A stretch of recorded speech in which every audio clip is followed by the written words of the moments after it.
India plus media news में स्वागत है आप सभी का। सावित्री अकादमी की दूसरी शाखा का उद्घाटन मठियापुर में पूर्व विधायक आशा सिन्हा ने किया। इस अवसर पर स्कूल के निदेशक श्रीपति नारायण, समाज सेवक, स्कूल के बच्चे, एवीएन और अभिभावक संघ के सदस्य उपस्थित थे। श्रीपति नारायण ने अभिभावकों को अभिनंदन किया और एवीएन छात्रों ने कला प्रस्तुत किया। इस उद्घाटन समारोह में उपस्थित सभी लोगों का स्वागत है। सावित्री अकादमी की दूसरी शाखा के उद्घाटन पर पूर्व विधायक आशा सिन्हा ने कहा कि शिक्षा के क्षेत्र में यह एक महत्वपूर्ण कदम है। सावित्री अकादमी की दूसरी शाखा का उद्घाटन करना मेरे लिए गर्व की बात है। मैं आशा करती हूं कि यह स्कूल शिक्षा के क्षेत्र में नए आयाम स्थापित करेगा।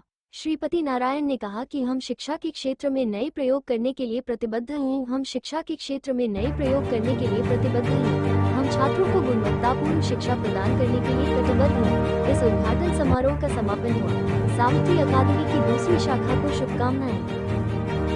फादर पढ़े नहीं है तो इस साल एडमिशन हम नहीं लेंगे। क्यों भाई, क्या क्यों नहीं आप लेंगे? क्या अगर जो गरीब का बच्चा है उसको हक नहीं है? जिनके मम्मी पापा अनपढ़ है उसका हक नहीं है कि हाँ वो भी कोई बड़ा अफसर बने? और इन्हीं सब चीजों को खत्म करने के उद्देश्य से हमने सावित्री अकेडमी को लॉन्च किया है और इसको आगे लेके चल रहे हैं। और मैंने आखिरी सांस तक, आखिरी दम तक हमारी कोशिश यही रहेगी कि वो सारे बच्चे जो खास करके गरीब के बच्चे हैं उनको उनके समकक्ष खड़ा करके रखना है। और जब तक मैं अपने मोटो में कामयाब नहीं होता मैं इससे कदम पीछे नहीं रखूंगा। और यहाँ पे आने का मेन कारण हमें यही है। इस एरिया में भी हमने देखा कि लोग थोड़ा सा उस तरह के चंगुल में बझे हुए हैं जहाँ पे उसी चीज के लिए हजारों रुपए खर्च कर रहे हैं और रिजल्ट देखे तो बेकार।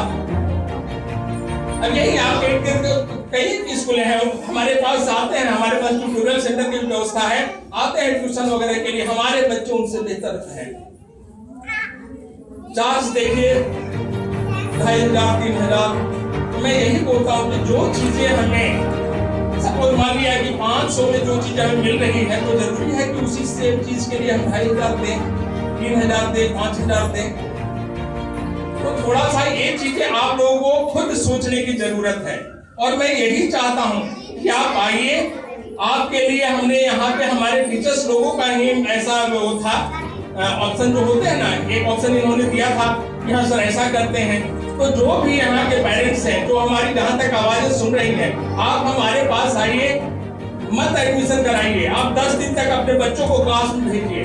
अगर आपको लगता है कि 10 दिन में हाँ कुछ प्रोग्रेस हो रहा है, आपको अच्छा लगता है, फिर एडमिशन कराइए, अदरवाइज कोई जरूरी नहीं है।